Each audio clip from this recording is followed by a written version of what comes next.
In the quaint village of Ashwood, where sunbeams danced across the thatched roofs and wildflowers bloomed in every hue, a young girl named Cinderella dwelt.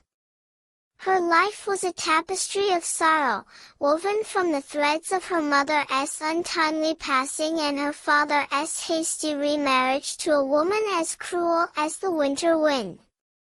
The stepmother, a beauty with a heart as black as coal, brought forth two daughters, Drizella and Anastasia, who treated Cinderella with the disdain reserved for a lowly servant. As the days passed, Cinderella's life became a never-ending cycle of drudgery.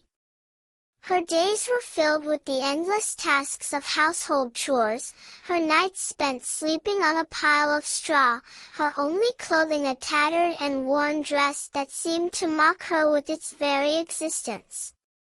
The once vibrant colors of her childhood had faded, replaced by the dull gray of her stepmother's cruel regime. But fate, in its infinite wisdom, had a surprise in store for Cinderella. One day, an invitation arrived, bearing the crest of the royal family and announcing a grand ball in honor of the princess' birthday. The stepmother and stepsisters squealed with delight, their eyes gleaming with excitement as they planned their outfits and made preparations for the grand event. Cinderella, however, was left to weep alone, her tears falling like autumn rain onto the cold, hard floor. As the clock struck midnight, a soft glow illuminated the room, and Cinderella's fairy godmother appeared, her ethereal beauty radiating like a beacon of hope. With a wave of her wand, the pumpkin in the garden transformed into a magnificent carriage, its gleaming wheels and golden accents shining like the stars in the night sky. The rats, once scurrying through the walls, now pranced forth as majestic horses, while a lizard, once a humble dweller in the hearth, became a gallant driver.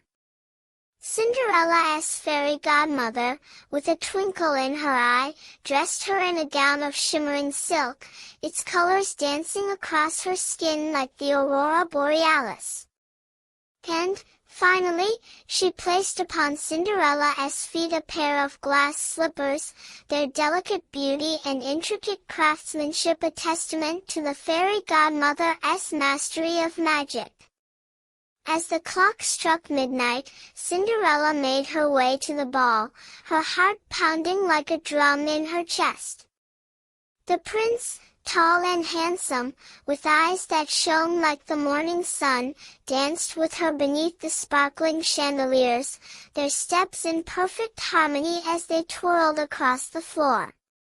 But as the hour drew to a close, Cinderella remembered her fairy godmother's words, "Leave before midnight, or the magic will fade, and you will be lost forever." As the clock struck the final hour, Cinderella bid the prince farewell, her glass slipper slipping from her foot as she hastened down the stairs.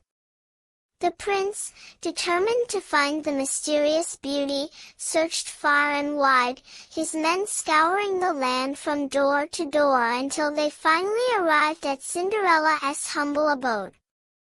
The glass slipper, once lost, now fit like a glove on Cinderella's foot, and the prince knew in his heart that he had found his true love. In the end, Cinderella and the prince rode off into the sunset, their love shining like a beacon, guiding them toward a future filled with happiness and joy. And as they lived happily ever after, the villagers whispered of the magic that had brought them together, their hearts filled with wonder and awe at the power of love and the whimsy of fate.